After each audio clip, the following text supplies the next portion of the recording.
Hello student, कैसे हैं आप सभी। आशा है आप सभी बहुत अच्छे होंगे और अपने उद्देश्य के प्रति सजग होंगे, ऐसी ही मेरी कामना है। मैं मंजू शर्मा एक बार अपनी क्लास में आप सभी का बहुत बहुत स्वागत करती हूं। तो प्यारे बच्चों, आज मैं आप लोगों के लिए काल विभाजन लेकर आई हूं। तो आइए चलिए शुरू करते हैं। सबसे पहले हम जानेंगे पूर्व भारतीय युग क्या है। तो पूर्व भारतीय युग की जो समय सीमा है क्या है। पूर्व भारतीय युग को हम प्राचीन काल भी कहते हैं, जिसकी जो समय सीमा है वो कितनी है, 13वीं शताब्दी से लेकर के ये इसकी 1868 यानी 1868 तक की जो समय सीमा है वो भारतीय युग की, पूर्व भारतीय युग की समय सीमा है। अब हम आते हैं भारतीय युग पर, जिसे हम क्या कहते हैं, जागरण काल भी कहते हैं। और इस जागरण काल की जो समय सीमा है वो कितनी है, 1868 ईस्वी से लेकर 1900 ईस्वी तक की जो समय सीमा है वो भारतीय युग की समय सीमा है। द्विवेदी युग को जागरण सुधार काल भी कहा जाता है। क्या कहा जाता है, जागरण सुधार काल भी कहा जाता है। तो द्विवेदी युग की जो समय सीमा है वो कितनी है, 1900 से लेकर 1922 तक की जो समय सीमा है वो द्विवेदी युग की समय सीमा है। अब हम आते हैं शुक्ल युग पर। शुक्ल युग को छायावादी युग की जो समय सीमा है वो क्या है, 1922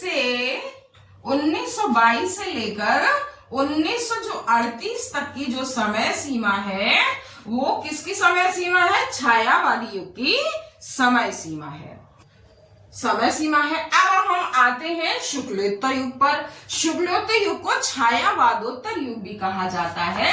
और छायावादोत्तर युग की समय सीमा है वो कितनी है, 1938 से लेकर 1947 तक की जो समय सीमा है वो छायावादोत्तर युग की यानी शुक्लोत्तर युग की समय सीमा है। अब इस शुक्लोत्तर युग को क्या कहते हैं, प्रगतिवाद और प्रयोगवादी युग भी इसी युग को कहते हैं। अब प्रयोगवादी युग की जो समय सीमा है वो क्या है, 1938 से लेकर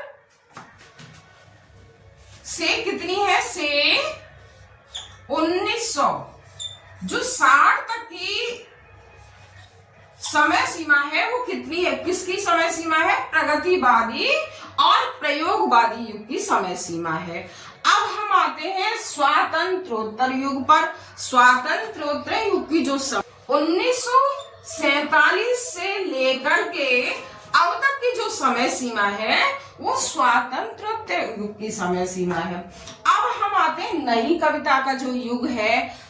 नई कविता जो प्रयोगवादी युग में आती है, प्रयोगवादी युग में यानी जिसके जो है जो प्रवर्तक है वो अज्ञे जी हैं। और इसकी जो समय सीमा है 1960 से लेकर के अब तक की जो समय सीमा है वो किसकी समय सीमा है, वो प्रयोगवादी।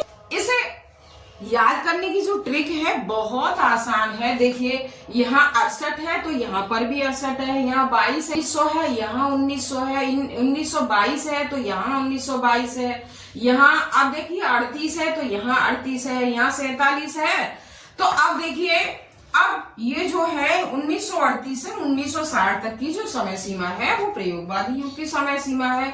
अब ये 1947 जो समय सीमा है वो किसकी है, स्वातंत्रोत्तर युग की समय सीमा है।